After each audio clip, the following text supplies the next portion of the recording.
రామచంద్రయ్య కేసును ఛేదించిన అన్నమయ్య జిల్లా పోలీసులు భూ వివాదాల కారణంగానే రామచంద్రంను హత్య చేశారని తెలిపారు. భూ వివాదాల కారణంగానే ఉసిరికాయల రామచంద్రను హత్య చేసినట్లు అన్నమయ్య జిల్లా ఎస్పీ విద్యాసాగర్ నాయుడు తెలిపారు. అన్నమయ్య జిల్లా రాయచోటి ఎస్పీ కార్యాలయం నందు మీడియా సమావేశం నిర్వహించారు. కలగడ మండలం కదిరాయ చెరువుకు చెందిన ఉసిరికాయల రామచంద్రంను హత్య చేసేందుకు 3,70,000 రూపాయలతో 6 మందితో ఒప్పందంను వెంకటేష్ కుదుర్చుకున్నారు. ఉసిరికాయల రామచంద్ర అతని తమ్ముడు శ్రీనాథ్ కు కోటకొండ వెంకటేష్ కు 262 సర్వే నెంబర్ భూములలో కొన్ని రోజులుగా భూ తగాదాలు ఉన్నట్లు తెలిపారు. స్థలం వివాదంలో ఇరువురు కూడా ఘర్షణ పడడంతో ఇరువురిపై కలకడ పోలీస్ స్టేషన్ లో కేసులు నమోదయ్యాయన్నారు. అదే గ్రామంలో ఉన్నటువంటి రామ్మోహన్ అనే అతను వెంకటేష్ కు మద్దతు తెలిపారు. రామచంద్ర అతని తమ్ముడు శ్రీనాథ్ తో తమకు ప్రాణహాని ఉందని గ్రహించి ఎలాగైనా రామచంద్రను హతమార్చాలని వెంకటేష్ రామ్మోహన్ లు పథకం పన్నారు. ముందుగా అనుకున్న ప్రకారం సుపారీ కుదుర్చుకున్న వ్యక్తులతో 7/31/2024 తేదీన వ్యవసాయ పొలం వద్ద రామచంద్ర అర్ధరాత్రి నిద్రిస్తున్న సమయంలో మోహం తలపై బలమైన రాడ్డులతో కొట్టి హత్య చేసి హత్యకు వినియోగించిన మారణ ఆయుధాలను సమీపంలో ముళ్ల పొదలలో వేసి అక్కడి నుండి పరారయ్యారని వెల్లడించారు. లైన్ నంబర్ 111/24 ఇది మనకి 31వ తారీఖున రిజిస్ట్రేషన్ చేయడం జరిగింది. 31/7/24 ఆఫ్ కలకడ పిఎస్లో కేసు కట్టడం జరిగింది. దీంట్లో ఇష్యూ వచ్చేసి కదిరాయ చెరువు విలేజ్కి సంబంధించిన ఉసిరికాయల సిద్ధలింగం అన్న వాళ్ళ అబ్బాయి ఉసిరికాయల రామచంద్ర, ఏజ్ 45 years. ఇతన్ని నైట్ అంటే 31st ఇంటర్వ్యూనింగ్ పీరియడ్ ఏదైతే ఉందో ఆ టైంలో కొంతమంది వ్యక్తులు ఇతను వీళ్ళ ఇంటి దగ్గర పశువులు కొట్టడం బయట వీళ్ళ అబ్బాయితో పాటు పడుకున్నప్పుడు 6 years old కిడ్తో పాటు పడుకుని ఉన్నాడు. ఆ పడుకుని ఉన్న సందర్భంలో వీళ్ళ కొంతమంది గుర్తు తెలియని వ్యక్తులు వచ్చి ఇతన్ని మొహం మీద గట్టిగా కొట్టడం, ఈ రీజన్స్ వల్ల ఇతను చనిపోవడం జరిగింది. ఫస్ట్ వాళ్ళ అబ్బాయి చూస్తాడు, కొంతమంది మొహానికి మాస్క్ అది కప్పుకొని వచ్చిన వ్యక్తులు వీళ్ళ ఫాదర్ని కొడుతున్నారని చెప్పి భయపడి పశువుల కొట్టంలోకి వెళ్ళిపోయి అతను మళ్ళీ ఎర్లీ మార్నింగ్ ఏడుస్తా కనపడటంతో దారిన వెళ్తున్న ఒక అతను గమనించి అతన్ని అడిగినప్పుడు ఇట్లా మా ఫాదర్ని నైట్ టైం కొంతమంది వచ్చి కొట్టారు, ఈ విధంగా పడున్నాడని చెప్పి చెప్పడం జరుగుతుంది. And when he went there it was observed that the person is dead. ఎవరైతే ఈ రామచంద్ర అనే 45 years ఏజ్ ఉన్నారు. అయితే ఈ ముద్దాయిలు వచ్చేసి అరౌండ్ 7 మెంబర్స్ని మేము గుర్తించి అరెస్ట్ చేయడం జరుగుతుంది.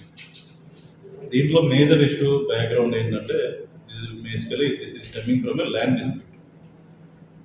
ఇతనికి చనిపోయిన ఎవరైతే ఉసిరికాయల రామచంద్ర అని ఉన్నాడో ఆయనకి కోటకొండ వెంకటేష్, ఇతను ప్రైమ్ అక్యూజ్డ్, తాడిపత్రి టౌన్కి చెందిన అతను.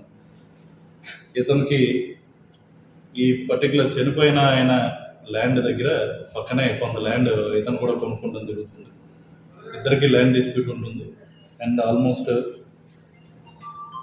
5వ నెలలో అంటే 5th month 2 months back before this incident JCB తీసుకొచ్చి చనిపోయిన అతని పొలాన్ని ఇతను దున్నడం, అదేవిధంగా హై హ్యాండెడ్గా బిహేవ్ చేసి ఇతను బెదిరించడం కూడా జరుగుతుంది. ఆ యాంగిల్ కూడా ఇన్వెస్టిగేట్ చేయడం వల్ల మనకి ఈ పర్సన్ ఎవరైతే ఉన్నారో ఈ 43 years ఏజ్ కోటకొండ వెంకటేష్ అన్న అతను, native of Tadipatri town Anantapur district, ఇతన్ని గుర్తించాం. అంతేకాకుండా వల్లిపట్టి రామ్మోహన్ అని 39 years ఏజ్, ఇతను కదిరాయ చెరువు విలేజ్, ఇతను కూడా కలకడ దగ్గర.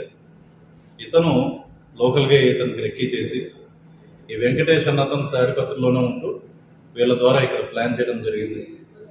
అండ్ ఈ రామ్మోహన్ ద్వారా తుమ్మల సురేష్, పూజారి సురేష్, సయ్యద్ బసీద్ అలీ, షేక్ అష్రఫ్ బాషా అండ్ మొహమ్మద్ జాఫర్, వీళ్ళు మెయిన్లీ వచ్చేసి తుమ్మల సురేష్ వచ్చేసి పెదమండెం మండలం, అదేవిధంగా పూజారి సురేష్ కూడా పెదమండెం మండలం చెందినవాడే, మొహమ్మద్ జాఫర్ పెదమండెం మండలం చెందినవాడు. వీళ్ళంతా వెలిగల్లు గ్రామం, పెదమండెం మండలం. అదేవిధంగా సయ్యద్ బాసిత్ అలీ అన్నతను నక్కల దిన్నె, బెంగళూరు రోడ్డు, మదనపల్లి టౌన్ దగ్గర. అదేవిధంగా అష్రఫ్ బాషా అన్నతను కూడా మదనపల్లి టౌన్ దగ్గర ఈ బెంగళూరు రోడ్డు అనే ఏరియాలో ఉంటుంది. వీళ్ళందరూ ప్లాన్ చేసి అరౌండ్ 3,70,000 వీళ్ళకి సుపారీ ఇస్తారు ఈ వెంకటేశ్వర. ఈ అమౌంట్ తీసుకుని this is basically murder for case.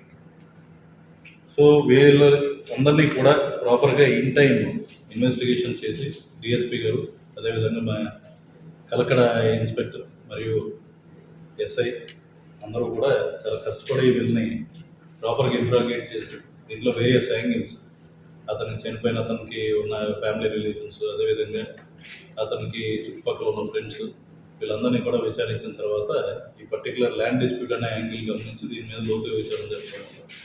ఈ 7 మెంబర్స్ని పట్టుకోలేదు.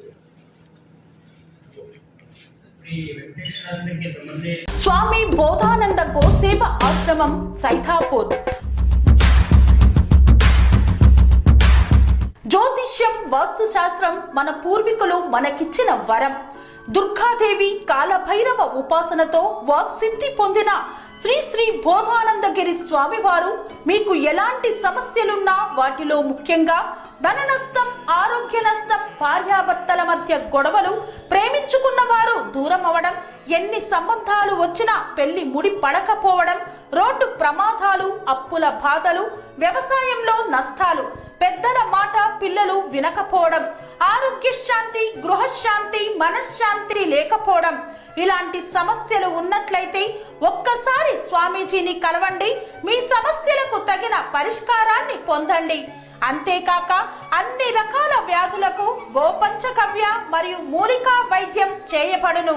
నమ్మకంతో రండి, ఆయురారోగ్యాలతో వర్ధిల్లండి. మా అడ్రస్ స్వామి బోధానంద గోసేవ ఆశ్రమం, సైథాపూర్, వీరభద్రస్వామి గుడి దగ్గర, యాదగిరిగుట్ట.